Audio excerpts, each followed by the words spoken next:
Le football veuvezan a connu ses heures de gloire dans les années 80. Cet âge d'or, cet ancien milieu de terrain, parfois reconverti en attaquant, l'a bien connu.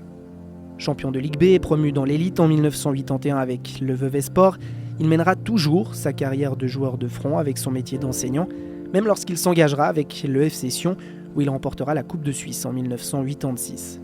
Véritable passionné de football, Yves Desbonheurs nous a donné rendez-vous sur les lieux de ses premières amours. Ma jeunesse, c'était ce quartier. Il n'y avait pas les tours encore. Il y avait une maison là-bas où j'y suis né. 6 ans après, il y a une tour ici. Ça s'appelle les Crozets 33. J'habitais au 8e étage, puis au 11e après. C'était bien parce que je voyais encore mieux le foot de plus haut. Et on faisait du foot sur le terrain d'athlétisme. Et il y avait les gens de l'athlétisme qui nous couraient après parfois parce qu'on sautait le mur. Il n'y avait pas de grillage à l'époque. Le mur, c'était mieux. Puis on repartait. Mais ils étaient magnifiques parce qu'ils nous laissaient faire. Puis il y avait ce terrain-là, le terrain synthétique, qui lui alors était en herbe. Enfin, si j'ose dire en herbe, il y avait un peu d'herbe et beaucoup de terre. Et puis il y avait Copé 1 qui était infranchissable. Alors là, il y avait le concierge qui nous éjectait, c'était impossible de venir y jouer. On n'avait pas une enfance de riche, mais on avait une enfance absolument pleine de richesse et c'était fabuleux.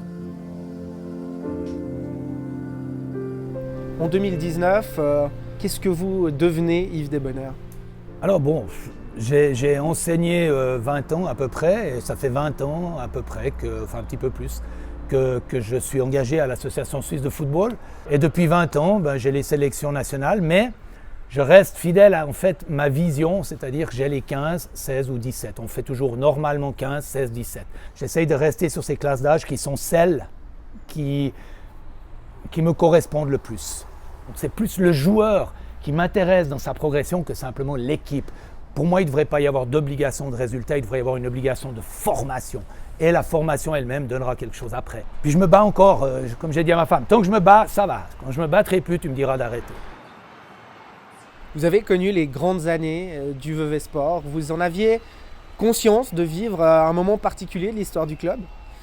Ben oui, parce que Vevey en Liga, vous imaginez, c'était possible à cette époque, ça serait quasi réel aujourd'hui.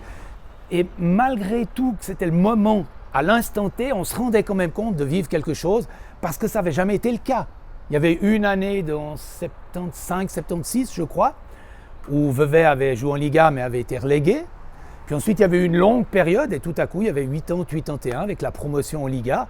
Et Vevey est quand même resté, si je ne me trompe pas, 6 années en Liga après. À Sion, vous y gagnez une Coupe de Suisse en 1986. On peut parler de point d'orgue de votre carrière ?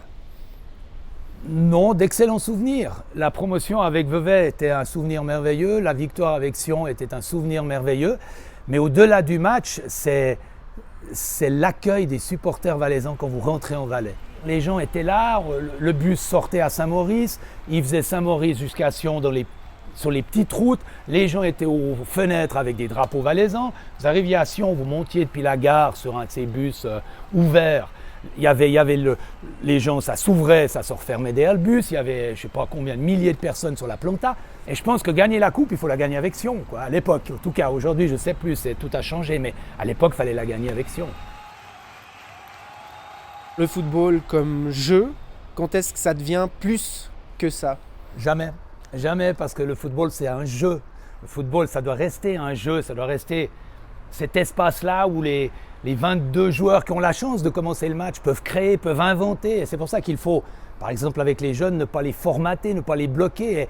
Et c'était, je pense, le gros avantage qu'on a eu ici à Vevey, c'est qu'on a eu des gens qui nous ont laissé de la place pour jouer, que ce soit chez les juniors, ou que ce soit après, quand Vevey est monté en Liga avec Paul Garbani, qui était merveilleux, qui nous donnait un cadre et qui nous laissait une place. Et nous, on entrait sur ce terrain avec une forme d'insouciance. Et ça restait ce jeu qu'on allait jouer. Et pas, oula, c'est Guetze en face, qu'est-ce qui va se passer ? On allait jouer, puis c'est Guetze, il y a quoi, 6 internationaux ? On va jouer. Et puis tout à coup, parfois, on gagnait contre Guetze 3-1. Et je pense que c'est ce côté-là qu'on doit absolument à quelque part garder, même si aujourd'hui, c'est vrai qu'il y a d'autres enjeux financiers qui font que ça dépasse le cadre du jeu. Mais pour ma part, le football restera un jeu. Je mourrai avec ce football-là.